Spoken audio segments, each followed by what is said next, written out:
Hi, I'm Kate Warren, and I'm here with another video communication skills tip for you. Do you know how you like to learn? You may not be aware of it, but we have different preferences for how we like to receive information in a way that makes us most likely to be able to learn it. And in NLP, Neuro-Linguistic Programming, we identify a couple of really clear preferences that people show for how they receive information best. Now, why would you want to know about this? Well, this is incredibly helpful if you work with other people. For a start, it enables you to increase your awareness about yourself. And when you understand your own preferences, you'll be able to understand why you deal more easily with some people than with others. You'll also, if you're in a leadership position in particular, be able to influence other people to present information to you in a way that makes it really easy for you to learn and understand it. So if you've ever felt frustrated when someone was explaining something to you, or found yourself wading through reams of paper and just not understanding it, that's partly because the way the information was presented was not meeting your preferred way of learning and receiving information. Also, by cultivating your own self-awareness, you'll be able to change your own personal style in order to more effectively communicate with other people. Just as it would be easiest for you if people communicated with you in the way that made most sense to you. The same is true for how you communicate with them. So by getting better at developing your awareness of the three different styles, understanding how to recognize them as you go about your business, you'll then be able to start working with others in a whole new way that will be much easier for you. So, what are the three styles? Well, effectively, and this is an oversimplification, of course, because we're all a little bit more complicated than this explanation is going to make out.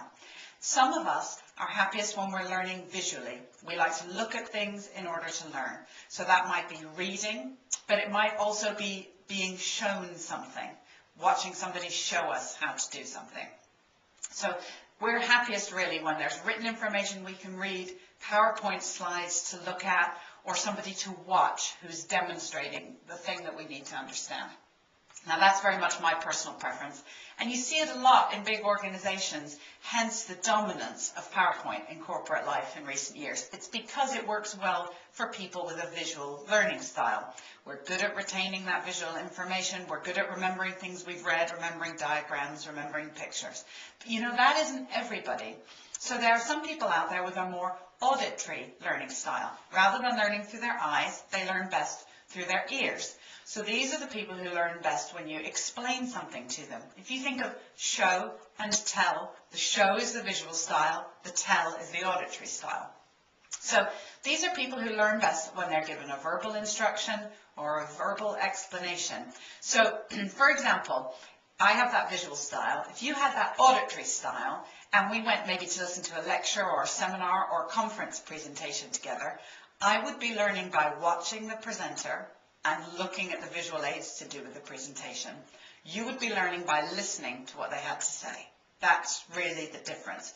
So people with a strong auditory preference, you'll find will say things like, can you talk me through this? Tell me more about this. Explain this to me.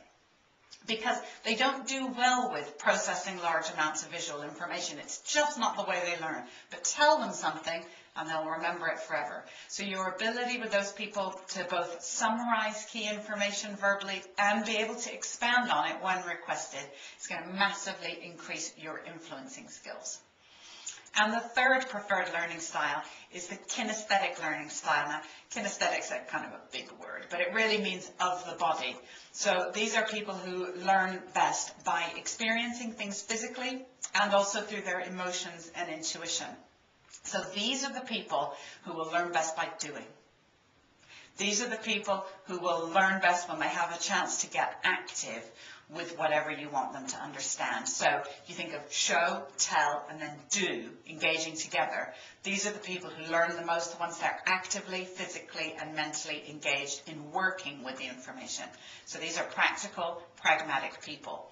Now I also have as a secondary, this is part of my style, and that means on training courses, I do very well when there's something to look at and a chance to actually do the thing we're talking about. And you can recognize these people easily because they're often impatient to want to do something, and they'll say things like, well, I just want to get a hold of this myself and run with it. Think of that. Get a hold of it. Run with it. These are kinesthetic words that are of the body. And let's recognize also that a visual learning style is very quick. A kinesthetic learning style needs time to process and time to try on information for size and get used to it.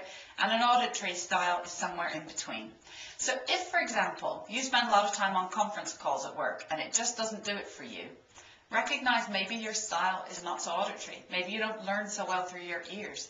Maybe you would do better to make sure you schedule face-to-face meetings with people so that you could either look at them or have that physical experience of spending time getting stuck into the work with them in order to learn in a way that's best for you. Now take a moment now and think about how are you going to apply the concepts that we've just learned when you're back at your desk. First of all, what have you learned about yourself? How can you increase your own self-awareness? Secondly, how has this made you curious about an individual or group that you work with? And how could you flex your communication style to get better results with that person or those people? Until next time, thanks for watching. Bye.